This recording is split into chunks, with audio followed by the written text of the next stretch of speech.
NCF की full form होती है नेशनल करिकुलम फ्रेमवर्क, यानी कि 2005। देखते हैं एनसीएफ क्या होता है। ये अनौपचारिक शिक्षा से संबंधित है व जीवन से संबंधित है। इसके सिद्धांत, एनसीएफ 2005 के सिद्धांत कौन कौन से हैं? ज्ञान को स्कूल के बाह्य जीवन से जोड़ा।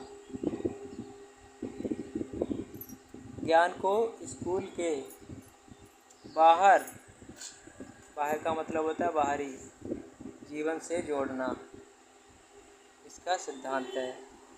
राष्ट्रीय मूल्यों का विकास विद्यालय स्तर पर, यानी कि विद्यालय में ही बच्चे में ऐसे मूल्यों का विकास करें जो राष्ट्र के प्रति श्रद्धा हो।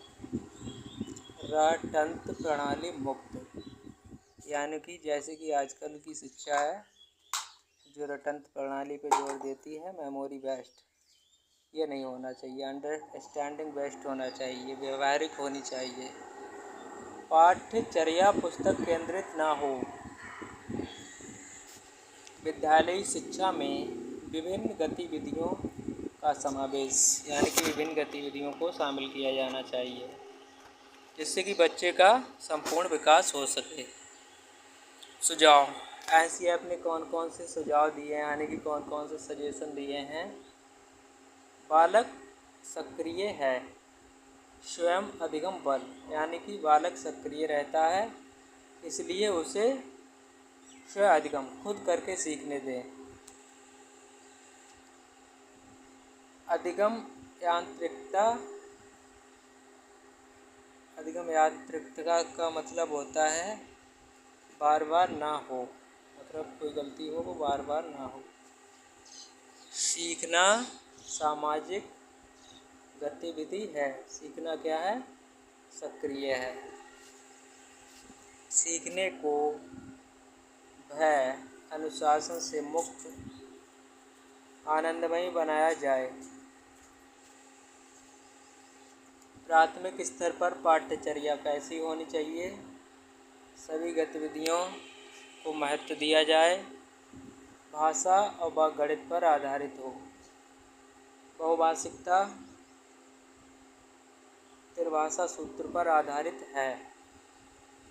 भाषा के कौशल एनसीएफ 2005 के अनुसार लिसन सुनना, स्पीक बोलना, रीड पढ़ना, राइटिंग लिखना। इसमें बताया गया है सूचना ज्ञान नहीं है, कोई भी सूचना हो उसको ज्ञान की श्रेणी में नहीं रख सकते हैं। ठीक है भैया, पहली बात। दूसरी बात क्या है? शिक्षण सूत्र, अच्छा, ज्ञात से अज्ञात की तरफ, यानी कि पहले कोई पिक्चर वगैरह दिखाते हैं फिर इसके आधार पे क्वेश्चन पूछते हैं, मतलब बच्चे के पूर्व ज्ञान के आधार पर।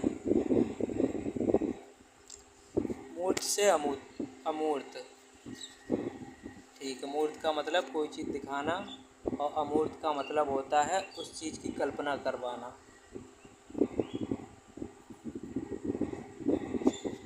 ये शिक्षण का सूत्र है एनसीएफ का, ज्ञात से अज्ञात की तरफ, मूर्त से अमूर्त की तरफ।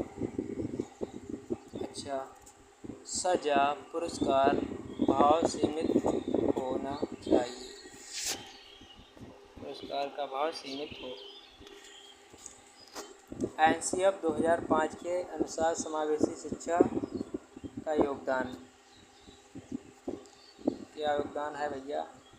सह शैक्षिक गतिविधियों में अभिभावक यानी कि पेरेंट्स की सहभागिता, यानी कि पेरेंट्स को भी शामिल करती है एनसीएफ 2005।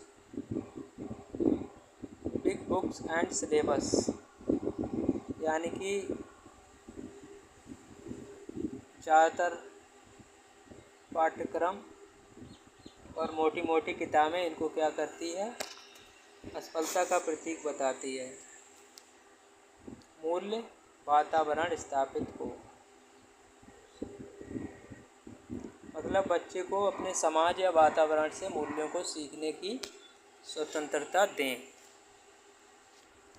लाइब्रेरी में बुक चॉइस फ्रीडम, यानी कि बच्चों के लिए पुस्तकें चयन करने की स्वतंत्रता हो। सामाजिक कार्य में सौंदर्य बोध, यानी कि एस्थेटिक सेंस पर जोर दिया जाए।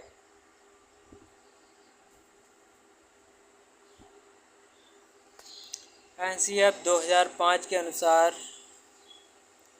सीखने की विधियाँ, 5 विधियाँ हैं सीखने की। करके सीखना, निरीक्षण द्वारा सीखना, परीक्षण द्वारा सीखना, सामूहिक रूप से यानी कि मिलजुल कर सीखना, मिश्रित रूप से सीखना।